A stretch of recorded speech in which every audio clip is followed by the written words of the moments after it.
Hey listener, thanks so much for tuning in and Happy New Year. Walter's Rear Window episode 4 is back with new hot takes on Twilight's New Moon, movie 2. We'll be talking about movie 3 pretty soon, so get ready for that, and we'll probably go over some of our New Year's resolutions in our next episode, so let us know what you want to hear. We're also looking forward to having our first guest speaker on our next episode, so get excited for that. We can't wait to see you next week. Here's New Moon. All right, Claire, so New Moon, what did we think? You go first, because I know you had thoughts, and you watched it recently. I did. I watched it on, Thursday? Yeah, so I just recently watched New Moon. This was the second time I've seen it, and this is the extent of my Twilight knowledge. Like, I have only seen up through this movie, so the next one we see will be totally new to me. Mm-hmm. Overall, I liked it better than the first movie, which I think is an unpopular opinion. I have been looking online, and it seems like this is one of the least favorite movies of all of them, which I get because not a lot happens in this one, but I think that you could argue that not a lot happens in the other one. Like, I feel like Twilight, I'm starting to learn, is more a story about characters than plot, and I think they're developing these characters in this movie, but not a lot of actual action occurs. Yeah, Jacob got a lot more screen time in this movie than the first one, definitely. He really did. This was kind of his moment to shine. I love Jacob. I mean, we know that. We know this. Maya is Team Jacob. Like, 2 movies in, you're still Team Jacob. I am. Thus far. Yeah, I am. I'm Team Jacob still. And I will say, like, I think it's kind of funny that I just watched this movie because I recently also happened to watch Shark Boy and Lava Girl. Which, if you remember, features a very young Taylor Lautner. And it actually really made me laugh because I was sitting there, I was watching the movie, I was like, this character is actually so similar to Jacob. Like, I understand why they hired Taylor Lautner to play Jacob, because he plays it exactly like he plays Shark Boy, which is just like unbridled aggression for some reason. Like, when I watched that movie, I was like, I don't understand why you're doing this, dude. Like, it's very, macho type of situation, you know? But I think in this movie, it was nice to see him stretch himself a little bit more than he did in the first one, just because he was barely in the first one. Yeah, definitely. I felt like he got like twice as much screen time as he did in the first one. I mean, Edward was gone for like half the movie in this one. Yeah, okay, let's start breaking that stuff down. So you were frustrated with him. Like, you texted me saying that I hate it. I hate Edward. I can't stand him. I really don't like him. Yeah, especially in this movie. Because if my problem with him last movie was that, like, he was really into kind of like controlling the way she thought about things and the way she did things, and that really bugged me. And this movie just, like, really doubles down on that, and I can't stand it. So he goes, like, oh, Bella, like, just so you know, like, everyone's starting to catch on that we're vampires. Like, I'm getting really, like, I have to go. By the way, why would he go to Rio de Janeiro? Like, that's what I want to know. I was sitting there, I was like, first of all, what a random, like, it's a gorgeous place, but if your thing is, like, staying away from the sun, I feel like maybe don't go there. Yeah, maybe go to Norway or something like that. Literally, like, I googled it because I was like, am I crazy? Is that a crazy thing to think? I was like, what is the average weather? It's like every day is sunny. And so I'm like, that kind of does not work in my brain. But he's like, okay, so I'm gonna go to Rio. Like, I'm gonna live my life in Rio, and we're never gonna see each other again, so just forget about me. And obviously, like, she's a teen in love. Like, that's really hard to hear at that age, especially when you get that attached that fast, you know? And then to top it all off, he doesn't even really leave her. Like, he's like appearing to her, right? And that is where I start to get really irritated, because I'm like, no. You can't leave her and then still control her life from Rio and decide, like, whether she can or can't do things. Like, when she gets on the bike and he's like, no, don't. I'm like, and she goes anyway. I'm like, yeah, good for you. He's not here to say no, don't. If you want to tell me no, don't, come back and tell me no, don't. Yeah, you know? I had a problem with him saying that I'm never going to see you again. And then, her going through that really cool scene where the camera just keeps panning of the seasons. I loved that scene. And then her having all those like nightmares about him and stuff like that, and then him just showing up in like these after images, I was just like, come on, you know she's suffering because of you. Yeah. Well, and it's torturing her. That's what it is. Like, it's either sever the ties or don't. You know, it can't be this in between where like you control her from afar and she's not allowed to live a life unless like you say she can. You know. Yeah. So like that was bugging me early on, especially because he was like, no, we can't ever like see each other. All this stuff. The other thing, like, I want to talk about the paper cut scene. Because that made me laugh. Like, I was sitting there, I was like, okay, that's kind of an interesting... I mean, you know how I feel. No, we went from a little paper cut to, like, a full-on injury. Literally. Yeah, like my fingers being severed. No, it made me laugh, because, like, I sit there and, like, it's funny, because, you know, my qualm with Twilight thus far has been, like, I like that you are setting up these scenarios so that these things happen, but the way you set the scenario up is kind of outlandish. And I would say this is one of those moments where it falls into that category, because she like gets a little paper cut, and I get like that's a good inciting incident. They're vampires. I get it. I get what's going on. But yeah, like to have it like gush blood, and then to have Edward shove her onto the glass thing. I'm like, you don't think she would be bleeding all over because of that? I feel like that would be a bigger danger, maybe. No thoughts. Yeah, no thoughts. Not a single thought going through that head. Yeah, so I thought that was kind of interesting. I thought it was fun. But overall, I think, yeah, I liked this movie. This one's my favorite so far. What are your overall thoughts on it? I thought this movie is definitely the Jacob got hot movie. Like 100%. Especially all those scenes of him shirtless in the rain. Dude, that first reveal is amazing. Like, that was so funny when he's like, no, don't, and then she like hits the rock, and she's like bleeding. And first of all, like, the trauma you would have to endure to apologize to someone for bleeding is so wild. Like, she like apologizes to him for bleeding, and I'm like, oh girl, oh no. But it's so funny, he like reveals that enormous set of abs. And I'm like, nice, like, good for you. Like, good job, Taylor. He's been hitting the gym, and it shows. And I have to say, like, so he's, like, shirtless for this entire... I get it. Like, why would it... Like, after all that work... Yeah, that's true. He's basically, for the entire film, mostly shirtless. Yes. Mm-hmm. And it's funny, because this is set in Washington, and I'm like, it's gotta be freezing wherever they are. But then that is a plot point. Like, they're like, oh, he's so warm. So I guess, you know, you got me there, Stephanie. But I think it was kind of like, I don't know, like, that reveal was hysterical to me, because like everyone who's ever heard of Twilight knows it's coming, but it was still like, oh, good for you, Taylor, like, nice. And then at the very end, when they have Robert Pattinson take his shirt off, I was like, you guys, that's kind of mean. Like, you guys, that's kind of mean to do. Like, Robert has not been hitting the gym in the same way. But he sparkles. Yes, he does.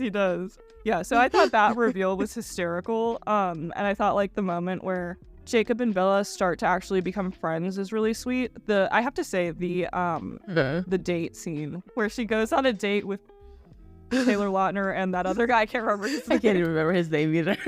And he's like, do you want to go see the romance movie? And she's like, no, I want to see Face Punch. I was like, first of all, that is the most hysterical name for a fake franchise ever. Like, they are really laying it on thick that she is quote unquote not like other girls. Right? Yeah. And I'm like sitting here just like, yeah, okay, we get it. She loves Face Punch. And that scene where like Taylor Lautner just like totally obliterates the dude. He's like, you should be with a man who laughs at gore like that. I'm like, I don't know that that's true. Oh yeah, he threw up, didn't he? The other dude. Yeah. I don't know that I want to date a man who laughs at gore, but okay, like whatever.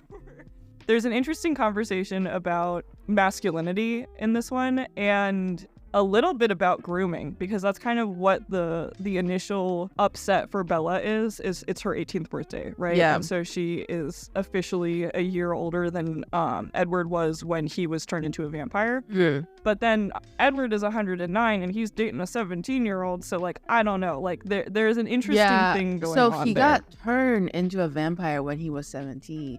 And that's why Bella was so upset that that intro scene of her getting older and older and older, and Edward just staying 17 forever. Mm-hmm. And I guess there's a bit of a vanity aspect to this, because she clearly does not like the fact that she looks old compared to Edward. But I think that's kind of like a teenage girl trope also.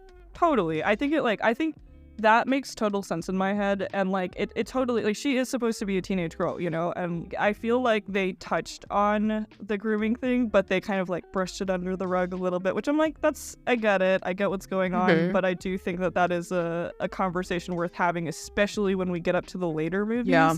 Because I feel like there's gonna be a lot of fodder there for that. But yeah, like, I think there's a lot about this movie that I liked. I thought it was interesting to kind of see her relationship develop with Jacob and the way that she treated him, because she never treated him like he was number one ever the entire movie. No, oh no. Even when Edward was like, I'm literally never gonna see you again, like he tossed her to the curb. No, Jacob right? got friend zoned so hard. Really, really hard. Yeah, like listen, Edward tossed her to the curb and she just stayed on the curb instead of like getting back up and like doing anything about it. And like I do like the fact that like she picks up these hobbies that are a little bit more dangerous, like the motorcycle riding. Like, I think that's an interesting moment, and I like the fact that she is kind of like almost rebelling against him a little bit. Because like, I mean, yeah, like you have to show some of that, because you can't just show this girl who's complacent and like okay with being like controlled by a dude who's halfway across the world, you know? Yeah. I do think the one thing I didn't like about Jacob so much in this movie is when that phone call from Edward came and he just told him that she died. I thought that was kind of mean. Yeah, it's really messed up. Like, I don't know. It's so interesting. You sent me an article recently about Taylor Lautner and Robert Pattinson's real life relationship, and it just like had me thinking about it since then. She sent me an article where Taylor Lautner talks about how it was really difficult to have a relationship with Robert Pattinson during that time. A, because they were very different people, and B, because the entire world was pitting them against each other. And I think that that's a really interesting point, because I feel like a little bit of that does actually come through in the movies. And it feels more real than a lot of other parts of the movies, which is really interesting, which is why I think the tension between them works, because I think there is a real life element where like teen girls, teen people, fans of these films were just like pitting them against each other, being like, no, you suck, I hate you, not knowing them, not knowing, like, just only seeing them as a character as opposed to a person. Yeah, definitely. You can't like avoid that seeping in on some level, you know, like if the entire world is booing you and screaming at you that like you suck, that all this stuff is happening, then like that's really hard not to like internalize on some level. And so I do feel like that like relationship between Edward and Jacob is really interesting, because I feel like you actually see a little bit of the real life impact of the series. Yeah, so the article I sent Maya was from I think like Entertainment Weekly or something like that. And it's a pretty recent interview from adult Jacob, or Taylor Lautner, saying that when he was playing Jacob on a set at Twilight, he never connected with Robert Pattinson, and a lot of it was because of the Team Jacob, Team Edward thing. And he said that there was a moment where they were both on a balcony for like a press junket or something like that.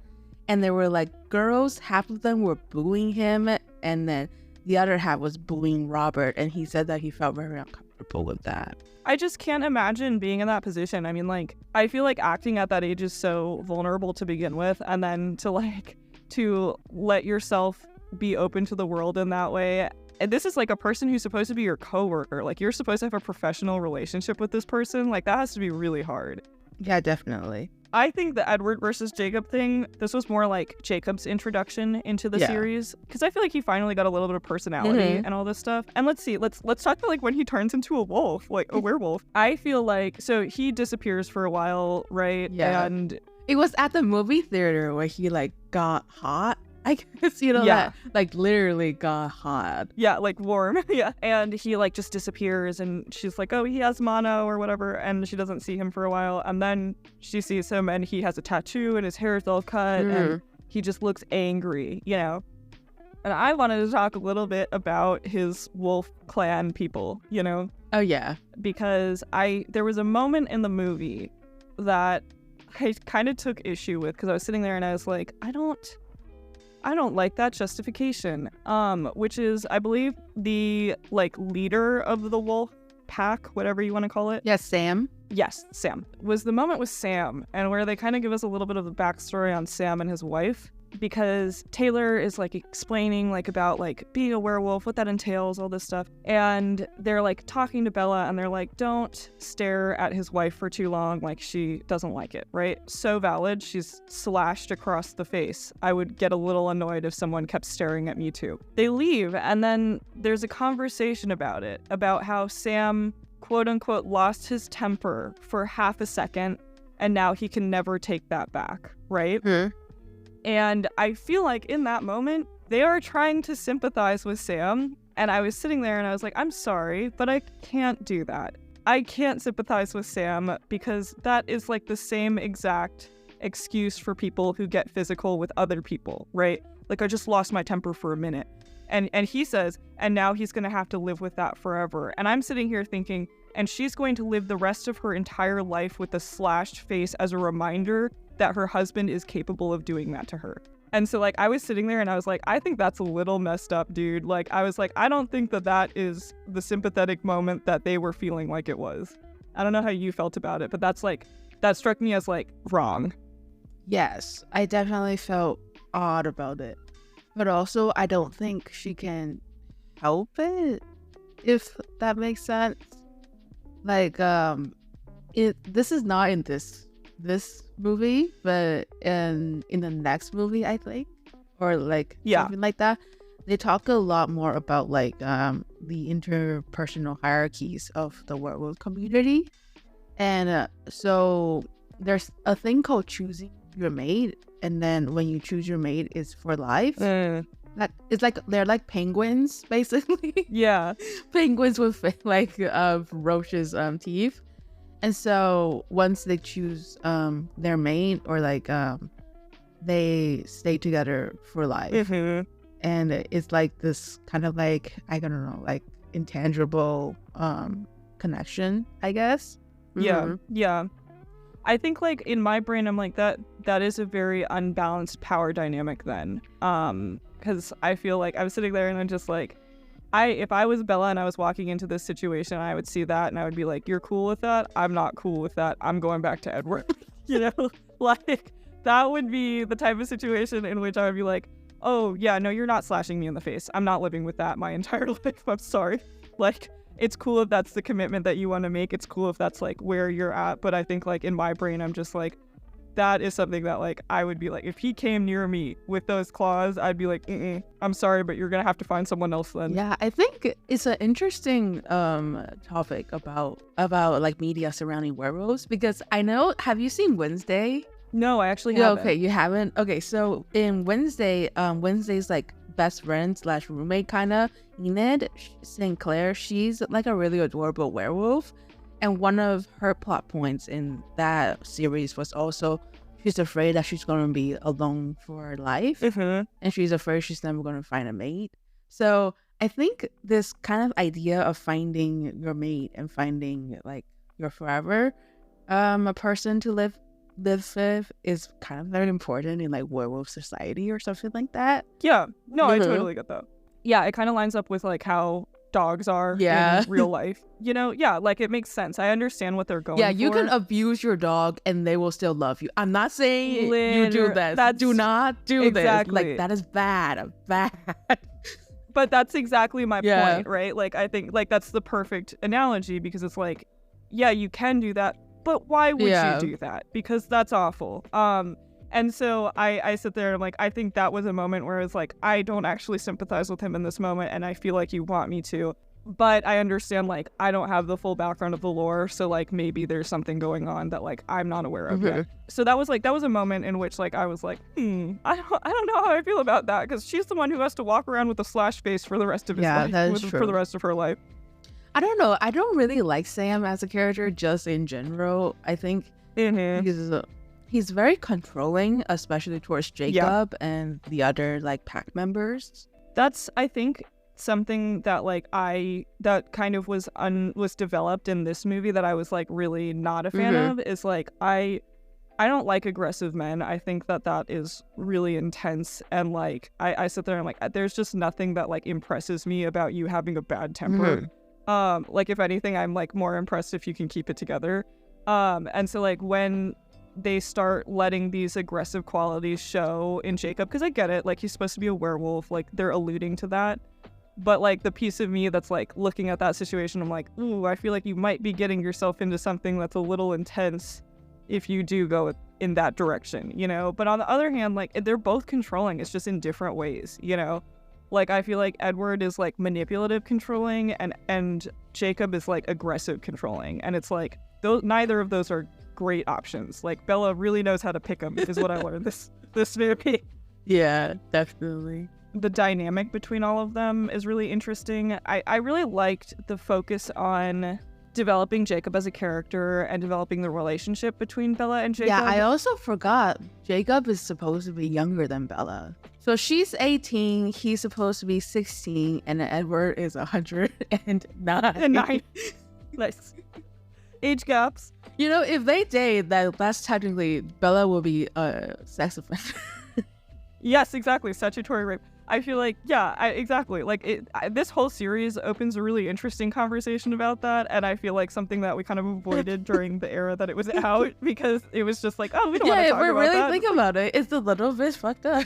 Exactly. And I think that's like, that's interesting. Like I like to talk about it in a way where I'm like, there's no part of me that's like taking anything away from the series and the impact that it had, but I do think that there are parts of it that we should talk about, because like when it first came out, nobody really addressed that, you know? But also, like, he bulked up so much, he does not look like a 16-year-old.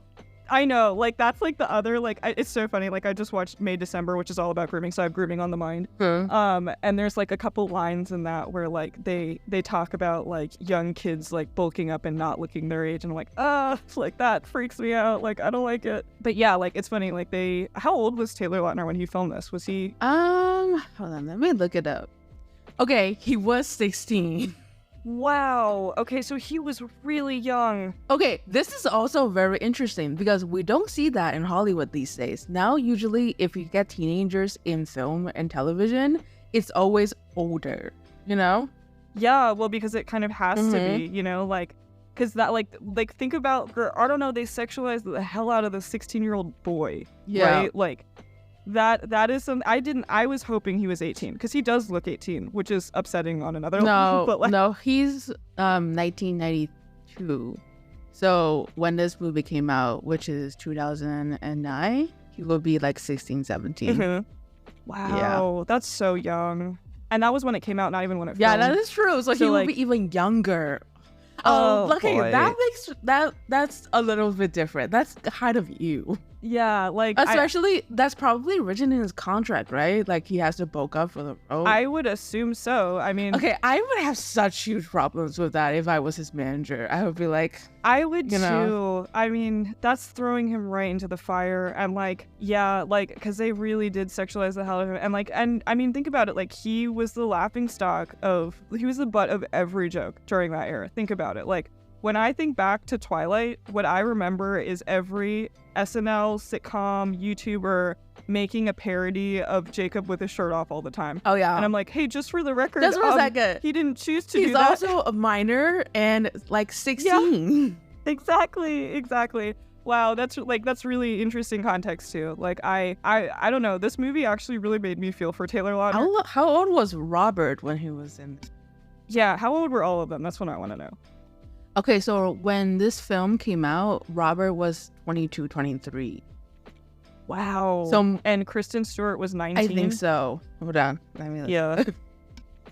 Yeah, she was like 18, 19. So he was the youngest. Yeah, so they were definitely very in range with like the movie. So Robert is the oldest, then Christian, then Taylor. That's really interesting. I mean, you don't see that anymore nowadays. Nowadays, like if you are gonna cast like a kid in a film, it has to be 21 and older. Ooh, that just like, that makes me feel so bad for him. Like, I really do think about that era a lot, and the way that people, even to this day, like the people who haven't seen Twilight in a while will make a joke about like Taylor Lautner.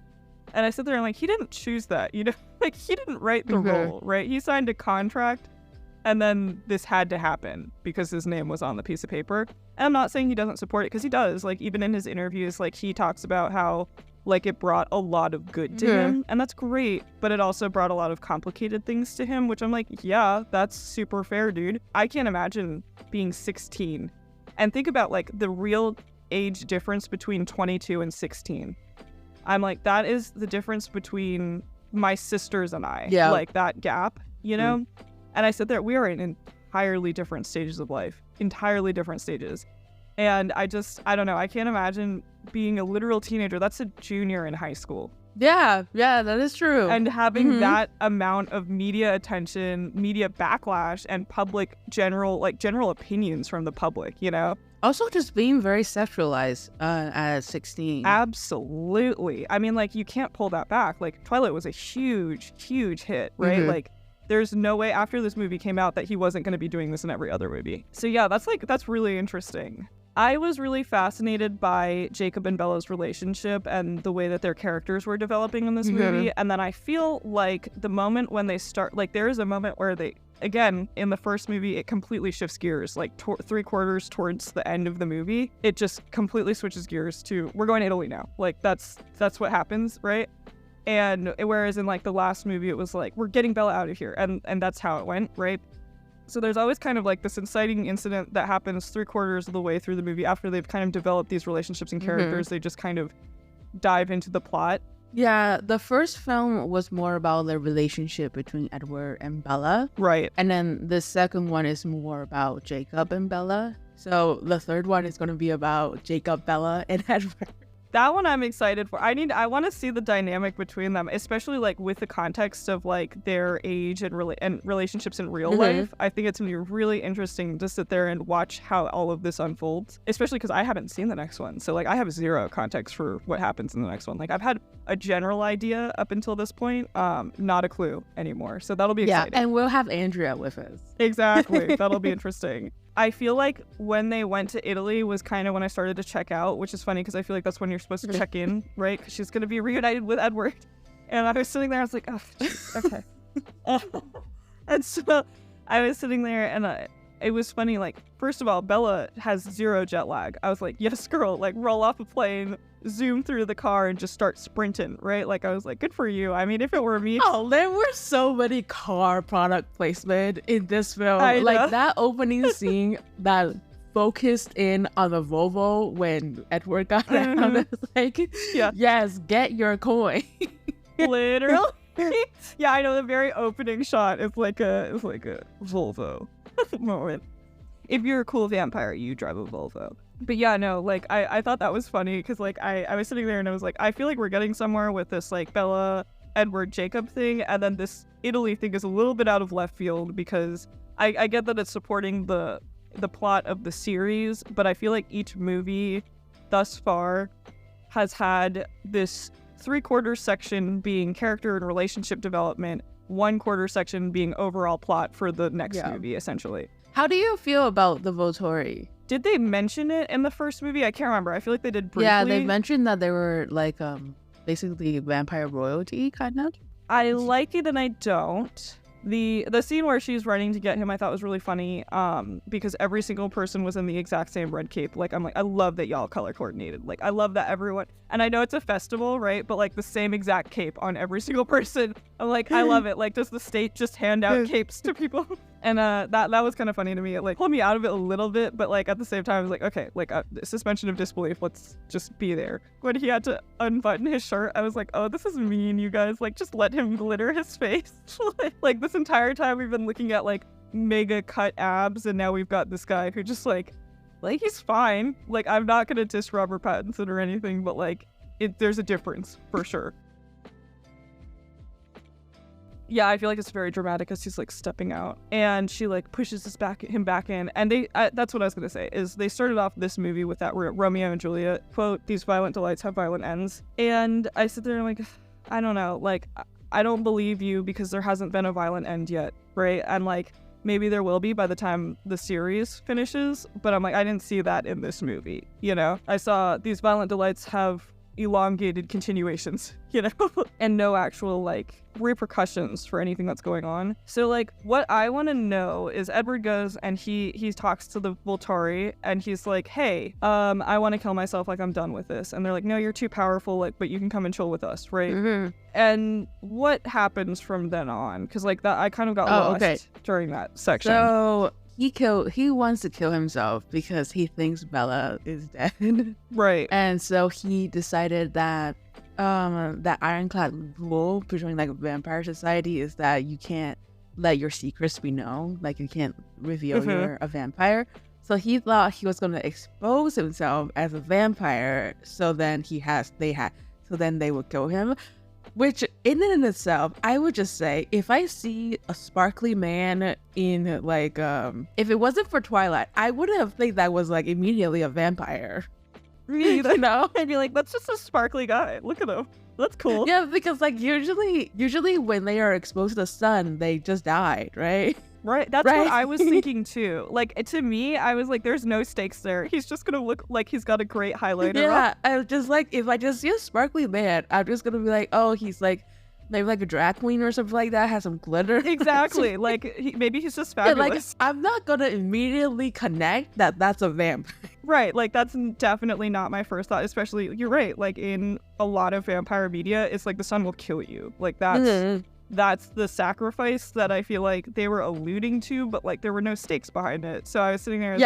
Oh, he's gonna get a little sparkly. Maya and I were gonna watch Interview with a Vampire, and there is a scene at the end of that film where the vampires burn to death by exposure to the sunlight, and so that's kind of like how I felt about vampires in the sun. Yeah, like.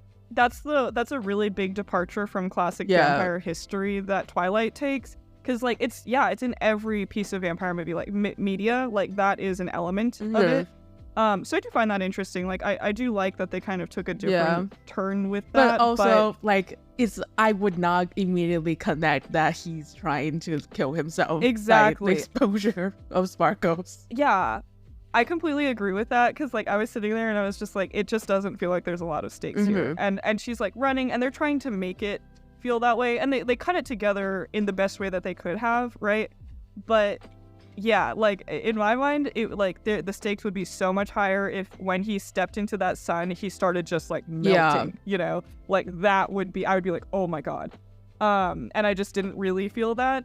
There was the moments when like the Volturi are like beating him up and stuff like that, and that was like a little scary, but at the same time he's immortal, and so like I don't know, like there was a piece of me that's like, I don't understand really how he feels things. Like I assume he feels them like normally. Okay, so how that whole scene ended was, so the Volturi found out that Bella is a human who knows about their secret, and so it was either Bella had to die or she had to become a vampire. And Edward, as we know, does not want Bella to become a vampire. But now he kind of doesn't have a choice. Yeah, well, I mean, he did that to himself. Yeah, like you kind of did that to yourself, buddy. Yeah, exactly. And I was sitting there and I think I'm definitely interested to see the dynamic once Bella is a vampire. Like, I want to see if she stands up for herself a little bit more, because she kind of finally gets what she wants, you know, essentially. I want to say it's so funny to me. You know how at the end, the Cullen family had a vote about whether or not they would want Bella to become a vampire and become part of their family. And they just about everybody voted yes. And then Edward just looked like, you all betrayed me. Yeah, sorry, Edward. He was literally just like, you all motherfuckers betrayed me. I told you all I didn't want this girl to become a vampire. Sorry, babe. You got yourself into this one. I don't know what to tell you. It's like, what is it? It's like her, like something about like being soulless or something like that. Yeah, he's gonna damn her soul. Yeah. I would just say, like, if you're gonna like mix in, you know, it's vampires and werewolves, maybe let's just not put religion into it also. Exactly. What a good point. I didn't even think about that. Agree. Like, yeah, I feel like that's a whole nother thing that we're just getting into, you know? Like, that's an entirely different ballgame, Edward. We're talking about vampires. Yeah, like, maybe let's just, like, stay away from that. Yeah. Because, like, I don't think the really religious people are watching this film anyways.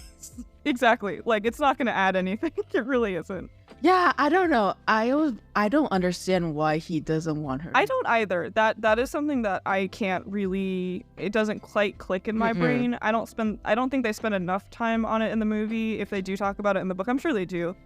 But I think like in the movie, yeah, it's just like one line where it's like, I just don't want to like damn your soul. And it's like, I mean, okay, like, isn't that my decision though? Like if I want my soul damned, like I get to have my soul damned. I hate to break it to you, but you're not in charge of me. This would be another thing if it was more kind of like classic vampire tropes, where if they turn someone into a vampire, that person becomes like your slave. Yeah, that's okay. That's an interesting take. I felt like if that was how that happens, then I think I will understand Edward a lot more. That he doesn't want her to become like his slave, that kind of thing. Yeah, that's a really good point, because like the power dynamic would be really off, you know, and not that it isn't already, but like but even more so. But yeah, like that's a really interesting point. I agree. I think that would kind of marry the two ideas together more for me. But yeah, like let's talk about the end of the movie. Okay. Jacob was mad. Jacob was like, he was like, you're gonna marry this guy and become a vampire, and I got hot for you. Literally, he's like, I got all muscly for you. Yeah, no, that's just so ridiculous. Like, I feel like it was the most begrudging proposal I've ever heard in my life. Like, I was like, and I'm supposed to be swooning. He's like, oh, marry me. And she's like, okay. I was sitting there, I was like, I'd be pissed if that was my proposal. I'd be like, not about that. Like, I'm not about the attitude, sir. Dial it back. No, it was like so deadpan. The way he said, will you marry me? I know. I was just like, oh God. And then roll credits. I was like, oh my God, okay. Yeah, so I'm very excited to see how that plays out. But yeah, like I think in general, it felt like Edward was absent the entire movie until he was like, all right, fine, marry me. Like that's kind of what it felt like to me. Yeah. And I just like, I do really feel like Jacob was done dirty, especially with the real life context. I'm like, Taylor and Jacob were done dirty. Like, I feel really bad for them. I will say at the beginning, she is upfront with Jacob. And she's like, I feel like you, like, I feel like when you hold my hand, like it means something different to you, you know? And that's her being upfront. That is her saying like, hey, like, I'm not over what's going on in my life. So like, if you want something more, that's not the place that I'm in, you know? And so I do have to respect her for saying that, but at the same time, she does totally like lead him on a little bit. Like in those moments where she's like, whoa, Jacob, you're like buff. And it's like, yeah, but like, you got to figure yourself out. Like, you can't play with him when your brain is still on Edward, you know? Like, it's just not fair. So I feel like I don't know, like, Jacob's character is really fascinating to me because I feel like he represents toxic masculinity while also, I feel like he also represents a lot of the way that Edward should be treating her, right? And so, like, it's very interesting because there are pieces of both of them that I like and dislike, you know? Yeah, I definitely felt that way, kind of the same. No, I think they're both not guys that I think are, like, great for relationships, to be honest. Yeah, that's a hard, like, there's, like, a manipulative and borderline abusive parts to both of them, right? Yeah. And so like that's like I said in the beginning, I was like, Bella really knows how to pick them. Yeah. Like I'm sitting here and I'm like, oh girl, like I need you to have a little more self-respect because you could have so many, like there could be so many better dudes out there who don't do this to you, who don't make you depressed for months on end because they're manipulating you from wherever, you know? Yeah. But yeah, like I don't know, like it's interesting. I feel like we're starting to complicate these characters a little bit more, and I like that because I like going back and forth on it. Like I like being like, well, these are the good parts. These are the parts that I feel like make them really worthwhile, and these are the parts that like I don't know why you're so drawn to that girl. Like let's talk about that, you know? Should we say one thing we like and one thing we dislike about the film? Yeah, that's a good idea. You go. One thing I like about the film is I really like that we got to see Jacob develop as a character. I feel like we would not have gotten that opportunity without this film. One thing I didn't like was I didn't like the way we brushed over the grooming. I was kind of like, whew, that's like, we did bring it up, and I like that. Like, I like that it was like, oh, we're gonna address this super quick. But like, I don't feel like it was fully addressed, and I feel like we could have had like more of a conversation about that, you know? Yeah. What about you? Okay. My favorite part about this film is the soundtrack. Oh yeah, totally. I love the soundtrack, maybe more than even the first film. Mm-hmm. It just got a lot more like moodier and love it, angsty. Yeah, especially with the second film. And then my least favorite part about this film is how they did the CGI. Oh my god, that's so fair. For the werewolf, which I kind of get, is like it's like 2010, early 2000 kind of visual effects, but it's just the wolves look so fake to me for some reason. Yeah. Have you seen the behind the scenes? Oh for yeah, wolves? it's hysterical. Hysterical. Like the way she's like petting the wolf and it's just like a human in a green screen suit. I'm like, oh no. Like that must have been hard. Like you really got to give her cred for acting with that, you know? But yeah, like that's so valid. I thought the wolves were hysterical too. Like I thought the wolves were very, very funny. I thought their eyes were weirdly human too. Like I was like, which I think they did on purpose. Yeah. I don't know. Also, I didn't like the coloring of Jacob as a wolf because I felt like it doesn't scream Jacob to me. Like as in the color of his like fur? Like he was basically a ginger as a wolf. Yeah, I was thinking that too. Like I feel like I envision him as more dark. Yeah, he's Jacob Black. Like he needs to be like a big black wolf. Exactly. That does feel like a kind of a missed opportunity. It kind of lends itself to that, you know? All right, everybody, it's time for the Fashion 5. I am going to take you back in time, listener. We are walking through a mall. You smell it from miles away. The cologne pouring out of Hollister. And you see him, a shirtless man in jeans, standing outside the Hollister, beckoning you, just begging you to come on in the shop. This was the inspiration for Taylor Lautner in this film. And I have to say, I'm going to give Claire 100% credit for this because she pointed it out to me and literally I cannot stop seeing it now. But she mentioned the Hollister bags, which is just hysterical because that was something that was just buried deep inside my brain. I used to be a Hollister girly, but that was buried deep inside my brain. And when she said that, it all clicked. And I was like, you're 100% right. This is a part of that era. The second thing I wanted to talk about was the shoes in this movie.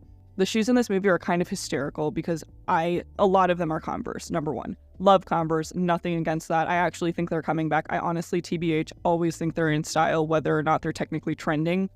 So I do think that is kind of a timeless shoe. But the way that it's used in this movie really makes me laugh. It reminds me a lot of the music video La La Land by Demi Lovato. This was an era where like sneakers and like girly things like dresses and stuff like that were like starting to be like combined a little bit. And there's a Vanessa Hudgens song that makes me laugh so hard that's like from the same era. It's called like Sneaker Night or something like that. If you haven't heard it, 10 out of 10 recommend. It is so ridiculous. It is like the weirdest song I've ever seen, but like totally encapsulates that moment in time. But yeah, like I was desperately trying to find this video because like they are, again, like they really are hitting hard on the not like other girls thing for Bella. Like it's not their fault. That was kind of like the theme of that era. And on some level, it was like breaking a lot of really feminine stereotypes. On another level, it was creating a lot of new feminine stereotypes. So like it's interesting. Like I feel like Bella is like fighting this urge to be more feminine while playing into the I'm not like other girls stereotype. The last thing I was going to mention was the capes. We already kind of brushed on this a little bit. The capes during the Volturi scene is just hysterical to me. It's like they were government issued. Everybody is in the same exact, maybe one of 3 variations of capes. So that kind of made me giggle a little bit. I thought definitely the costume department could have gone a little further and maybe made it like 5 variations of capes, but everybody's twinning that day, I guess. So yeah, I think overall the fashion was very interesting. It really was a point in time and you can definitely feel it throughout the film. Okay, overall, should we say how many waters out of 5 waters should we give this film? Yeah, let's see. Okay, retroactively, let's see. How many waters did you give Twilight? I give that a 2. I would give the first one a 2. I would give this one a 3. I like this one better. Yeah, I would give this one a 2 as well. Really? Okay, cool. So let's see if we can beat it with the next one. I have to be really impressed to get a 3. The third one, it's gonna be like mind-blowing, just like amazing. I'm so excited to watch it. I have no idea what's gonna happen. Because here's the thing. The first film, you can tell the budget wasn't there. Like, you know, like, what? This makes so much sense to me in my head now. They can't do the werewolf in the first film because they don't have the budget for the visual effects. Okay, that makes so much sense. I never even thought about that. Like, they can't they couldn't do it in the first film. Well, that complicates it so much, you know? So like, that's so the interesting. second film, they had a bit of money. They're like, okay, let's go in on the visual effects. And then, you know, the third film, visual effects just gets better year by year. So I'm expecting like an upgrade. Yeah. Like those wolves better be looking more wolf-like in the third film. Yeah, we better see some visual effects improvements in this next one. I want to see hair interaction. Yeah, and I think the third film, they went to a lot more places, I think. Like, yeah. So in the third film, they went to like Canada and stuff like that to film. That's really interesting because, like, I was gonna say, like, I feel like there was more versatility in the locations of this one as well, as opposed to the first one. Yeah, you can tell they got a lot more money in this film versus the first one. Definitely. Especially with like going to Italy to film, like that costs. Right? Was that really Italy? Like, I think so. Hold on, let me look it up. What? Let me look it up. Yeah, right. Okay, they did go to Italy. What? Okay, wow. I mean, I feel like you can make a lot of places look like Italy. So yeah, they must have had some serious budget. They went to Tuscany. Oh my god. They filmed in Tuscany just for that scene. Just That's for awesome. those scenes. I love it. I love it. Yeah, I mean, you can definitely tell that's where a lot of the money went. The wolves and Italy. The wolves and Italy. sure. Yeah, like a lot of like, it got a lot more expensive. Like you can tell. I would say overall, 3 Walter heads for me. I hope the next film's better. I'm excited. I'm giving it 2. The next film, it All better be great. It better be great. Yeah, I want my jaw to be on the floor. I don't know. It better be good. It's like, yeah, we'll see. And we'll have Andrea on for the next. For the next one, that's right. Yeah, so that'll be a lot of fun. Thank you so much for listening. Maya and I will be taking a holiday break, so our next episode won't be out until after January. Happy holidays, everyone!